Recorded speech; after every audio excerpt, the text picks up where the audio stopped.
ਪੰਜਾਬ ਦੀ ਨੌਜਵਾਨ ਪੀੜ੍ਹੀ ਜਿੱਥੇ ਪਹਿਲਾਂ ਹੀ ਨਸ਼ੇ 'ਚ ਤਬਾਹੀ ਵੱਲ ਜਾ ਰਹੀ ਹੈ, ਉੱਥੇ ਲੜਕੇ ਤੋਂ ਬਾਅਦ ਹੁਣ ਲੜਕੀਆਂ ਦੇ ਵੀ ਕਾਫੀ ਕਿੱਸੇ ਸਾਹਮਣੇ ਆ ਰਹੇ ਨੇ ਜੋ ਨਸ਼ੇ ਦੇ ਦਲਦਲ ਵਿੱਚ ਫਸ ਚੁੱਕੀਆਂ ਹਨ।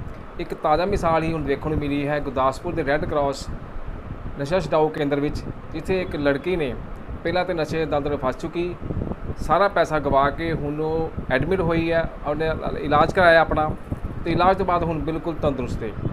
ਆਓ ਜਾਣਕਾਰੀ ਲੈਂਦੇ ਇਸ ਲੜਕੀ ਤੋਂ ਵੀ ਇਹਨੇ ਕੀ ਹੋਰ ਖੁਲਾਸੇ ਕੀਤੇ ਨੇ। ਇਹਦਾ ਕਹਿਣਾ ਇਹ ਵੀ ਹੈ ਵੀ ਕਿਸੇ ਦੀ ਸਹੇਲੀ ਨੇ ਆਪਣੇ ਨਸ਼ੇ ਦੀ ਪੂਰਤੀ ਲਈ ਆਪਣੀ 5 ਸਾਲ ਦੀ ਬੇਟੀ ਜੋ ਕਿ 5000 'ਚ ਵੇਚ ਦਿੱਤੀ ਸੀ। ਸੋ ਕੀ ਬਣੇਗਾ ਇਸ ਦੇਸ਼ ਦਾ ਜਿੱਥੇ ਲੜਕੀਆਂ ਹੀ ਆਪ ਹੀ ਨਸ਼ੇ ਕਰ ਰਹੀਆਂ ਹਨ ਅਤੇ ਲੜਕੇ ਵੀ ਨਸ਼ੇ ਨਾਲ ਹੀ ਮਰ ਰਹੇ ਹਨ। ਆਓ ਹੋਰ ਜਾਣਕਾਰੀ ਲੈਂਦੇ ਹਾਂ ਇਸ ਲੜਕੀ ਤੋਂ। ਕਾਰਨ ਤੇ ਬਹੁਤ ਵੱਡਾ ਸੀ। ਕਹਾਣੀ ਸਟਾਰਟਿੰਗ ਤੋਂ ਇਸ ਤਰ੍ਹਾਂ ਹੈ ਕਿ ਮੈਂ JNK ਤੋਂ ਬਿਲੋਂਗ ਕਰਦੀ ਹਾਂ ਅਤੇ ਮੇਰੀ ਮੈਰਿਜ ਗੁਰਦਾਸਪੁਰ ਵਿੱਚ ਹੋਈ ਸੀਗੀ 2005 ਅਤੇ ਉਸ ਤੋਂ ਬਾਅਦ 5 ਸਾਲ ਬਾਅਦ ਮੇਰੇ ਹਸਬੈਂਡ ਨਾਲ ਕਿਸੇ ਕਾਰਨ ਡਿਵੋਰਸ ਹੋ ਗਿਆ। 2 ਬੇਟੇ ਸੀ ਮੇਰੇ ਬੇਟੇ ਮੇਰੇ ਹਸਬੈਂਡ ਦੇ ਕੋਲ ਨੇ ਅਤੇ ਮੈਂ ਇੱਕਦਮ ਅਕੇਲੀ ਹੋ ਗਈ ਸੀ ਅਤੇ ਕਾਫੀ ਇੰਪਰੈਸ਼ਨ 'ਚ ਰਹਿਣ ਲੱਗੀ। ਅਤੇ ਉਸ ਤੋਂ ਬਾਅਦ ਮੇਰੇ ਕੋਲ ਕੋਈ ਸੋਰਸ ਨਹੀਂ ਗਾ, ਮਨੀ ਵਾਸਤੇ ਕੋਈ ਸੋਰਸ ਨਹੀਂ ਸੀ ਅਤੇ ਨਾ ਹੀ ਮੈਂ ਆਪਣੇ ਮਾਂ ਪਿਓ ਕੋਲ ਇੰਨੀ ਦੂਰ ਜਾ ਕੇ ਰਹਿ ਸਕਦੀ ਸੀ। ਅਤੇ ਫਿਰ ਮੈਂ ਉਸ ਤੋਂ ਬਾਅਦ ਸੱਭਿਆਚਾਰ ਦੇ ਕੰਮ 'ਚ ਪੈ ਗਈ। ਸੱਭਿਆਚਾਰ 'ਚ ਪੈਣ ਕਰਕੇ ਮਤਲਬ ਕਿ ਮੇਰੀ ਕਾਫੀ ਦੂਰ ਤੱਕ ਮੈਂ ਕੰਮ ਲਗਾਉਣ ਵਾਸਤੇ ਜਾਂਦੀ ਰਹੀ ਹਾਂ ਅਤੇ ਕਾਫੀ ਕੁੜੀਆਂ ਮੁੰਡੇ ਕਾਫੀ ਅਲੱਗ-ਅਲੱਗ ਸਿਟੀ ਤੋਂ ਜਿਹੜੇ ਮਤਲਬ ਕਿ ਅਸੀਂ ਇਕੱਠੇ ਕੰਮ ਕਰਦੇ ਰਹੇ ਹਾਂ। ਹਰ ਕੋਈ ਅਲੱਗ-ਅਲੱਗ ਸੋਚਦਾ ਸੀ। ਕੋਈ ਡਰਿੰਕ ਕਰਦਾ ਸੀ, ਕੋਈ ਡਰੱਗਸ ਲੈਂਦਾ ਸੀ, ਕੋਈ ਹੀਰੋਇਨ ਲੈਂਦਾ, ਕੋਈ ਕੁਛ ਲੈਂਦਾ। ਅਤੇ ਸਰ ਇਸ ਤਰ੍ਹਾਂ ਮਤਲਬ ਕਿ ਸਾਡਾ ਕੰਮ ਇਸ ਤਰ੍ਹਾਂ ਕਿ ਸਵੇਰੇ 11 ਵਜੇ ਸਟੇਜ 'ਤੇ ਚੜ੍ਹਨਾ, ਸ਼ਾਮੀ 5 ਵਜੇ ਤੱਕ ਸਟੇਜ 'ਤੇ ਰਹਿਣਾ। ਉਸ ਕਾਰਨ ਇਨਸਾਨ ਕਾਫੀ ਥਕਾਵਟ ਹੀ ਮਹਿਸੂਸ ਕਰਦਾ। ਅਤੇ ਇੱਕ ਮਤਲਬ ਕਿ ਲੜਕੀ ਸੀ ਜਲੰਧਰ ਤੋਂ, ਉਹਨੇ ਮੈਨੂੰ ਵੈਸੇ ਹੀ ਕਿਹਾ ਕਿ ਇੱਕ ਵਾਰੀ ਟੈਸਟ ਕਰ, ਸਾਰੀ ਥਕਾਵਟ ਦੂਰ ਹੋ ਜਾਂਦੀ, ਸਾਰੀ ਟੈਨਸ਼ਨ ਦੂਰ ਹੋ ਜਾਣੀ, ਬਿਲਕੁਲ ਇੱਕਦਮ ਇਨਸਾਨ ਠੀਕ ਹੋ ਜਾਂਦਾ।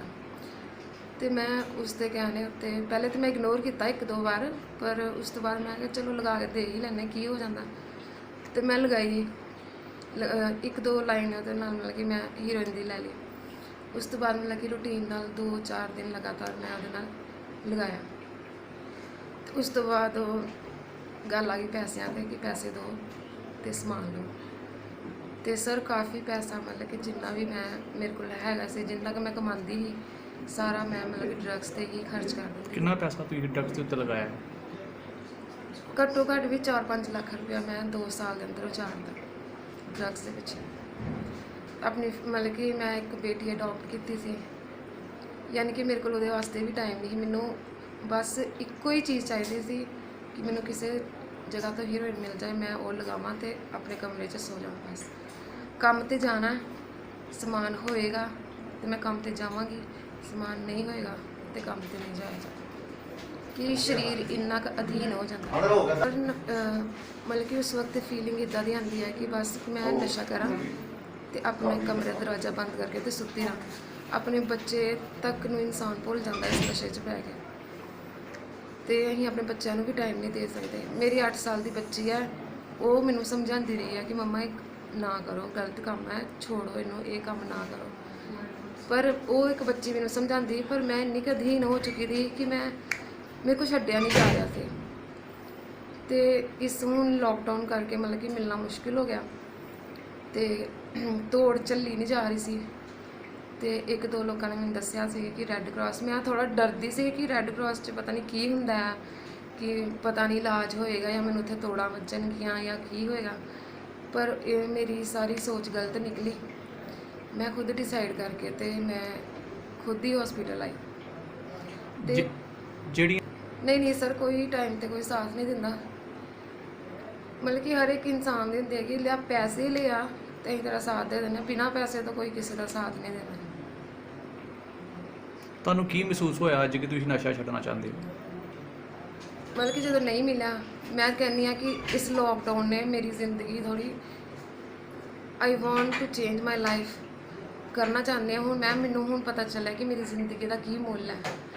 ਅਤੇ ਮੇਰੀ ਜ਼ਿੰਦਗੀ ਜੇ ਤਾਂ ਮੈਂ ਇਸ ਤਰ੍ਹਾਂ ਨਸ਼ੇ 'ਚ ਲੱਗੀ ਰਹਿੰਦੀ ਹੋਰ 2 ਸਾਲ ਜੀ ਲੈਣਾ ਸੀ, ਮੇਰੇ ਬੱਚਿਆਂ ਦੀ ਜ਼ਿੰਦਗੀ ਬਰਬਾਦ ਹੋ ਜਾਣੀ। ਫਿਰ ਹੁਣ ਮੈਂ ਆਪਣੇ ਬੱਚਿਆਂ ਦੇ ਬਾਰੇ 'ਚ ਸੋਚਿਆ, ਮੈਂ ਇੱਥੇ ਆ ਕੇ ਦਾਖਲ ਹੋਈ ਹਾਂ ਇੱਥੇ ਕੋਈ ਵੀ ਅਸੀਂ ਮਤਲਬ ਕਿ ਤੋੜ ਵਗੈਰਾ ਨਹੀਂ ਵੱਜਣ ਦਿੰਦੇ, ਮੈਡੀਸਨ ਦਿੰਦੇ ਆ। ਹੁਣ ਮੈਂ ਇਸ ਵਕਤ ਮੈਨੂੰ 9 ਦਿਨ ਹੋ ਚੁੱਕੇ ਆ ਤੇ ਮੈਂ ਇੱਕਦਮ ਠੀਕ ਹਾਂ, ਬਿਲਕੁਲ ਠੀਕ ਹਾਂ। ਜਿਮ ਵੀ ਕਰਦੀ ਹਾਂ, ਮੈਂ ਬੁੱਕਸ ਵੀ ਪੜ੍ਹਦੀ ਹਾਂ, ਮਤਲਬ ਕਿ ਹਰ ਚੀਜ਼ 'ਚ ਮੇਰਾ ਇੰਟਰਸਟ ਵਧਣ ਦਿਆ। ਜਿਸ ਤਰ੍ਹਾਂ ਕਿ ਪਹਿਲੇ ਮੈਂ ਇਗਨੋਰ ਕਰਦੀ ਸੀ ਕਿ ਨਹੀਂ ਬਸ ਇਹ ਕੁਝ ਨਹੀਂ ਚਾਹੀਦਾ ਮੈਨੂੰ, ਬਸ ਉਹੀ ਸਮਾਨ ਹੀ ਚਾਹੀਦਾ, ਤੇ ਹੁਣ ਮਤਲਬ ਕਿ ਮੈਨੂੰ ਲੱਗਣ ਦਿਆ ਕਿ ਮੇਰੀ ਲਾਈਫ ਚੇਂਜ ਹੋਏ ਕਰਦੀ। ਸੋ 100 to 70% ਕੁੜੀਆਂ ਇੱਦਾਂ ਦੀਆਂ ਜਿਹੜੀਆਂ ਕਿ ਨਸ਼ਾ ਕਰਦੀਆਂ, 50% ਕੁੜੀਆਂ ਇਸ ਤਰ੍ਹਾਂ ਜਿਹੜੀ ਇੰਜੈਕਟ ਕਰਦੀਆਂ, ਤੇ ਬਾਕੀ ਮਤਲਬ ਕਿ ਫੋਇਲ ਤੇ ਵੀ ਕਰਦੀਆਂ ਜਿਨ੍ਹਾਂ ਨੂੰ ਅਜੇ ਤੱਕ ਨਹੀਂ ਡਰੱਗਸ ਦਾ ਪਤਾ ਹੋਏਗਾ। ਜਾਂ ਮੈਂ ਸਰ ਇਹੀ ਕਹਿਣਾ ਚਾਹਾਂਗੀ ਕਿ ਨਸ਼ਾ ਕਰਨਾ, ਜਦੋਂ ਕਿਸੇ ਨੂੰ ਪਤਾ ਲੱਗਦਾ ਕਿ ਇਹ ਇਨਸਾਨ ਨਸ਼ਾ ਕਰਦਾ ਹੈ, ਉਹਦੀ ਕਿੰਨੀ ਇਨਸਲਟ ਹੁੰਦੀ ਹੈ, ਬੇਇੱਜ਼ਤੀ ਹੁੰਦੀ ਹੈ।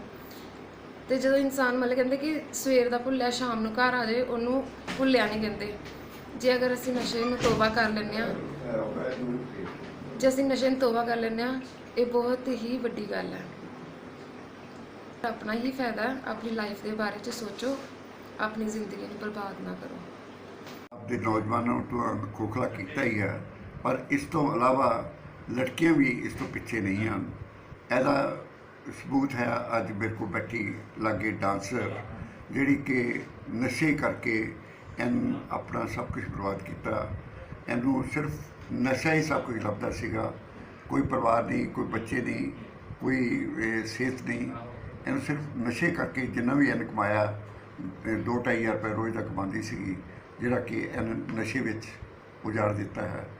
ਇੱਕ ਹੈਰਾਨੀਯੋਗ ਗੱਲ ਜੋ ਇਹ ਦੱਸ ਰਹੀ ਹੈ ਉਹ ਇਹ ਹੈ ਕਿ ਇਹਦੀ ਆਪਣੀ ਸਹੇਲੀ ਜਿਹੜੀ ਕਿ ਡਾਂਸਰ ਸੀਗੀ, ਉਹਨੇ ਆਪਣੇ 5 ਦਿਨਾਂ ਦੀ ਕੁੜੀ ਇੱਕ ਗੁਆਂਢਣ ਕੋਲ 5000 ਵਿੱਚ ਵੇਚ ਦਿੱਤੀ, ਸਿਰਫ ਨਸ਼ਾ ਪੂਰਤੀ ਲਈ।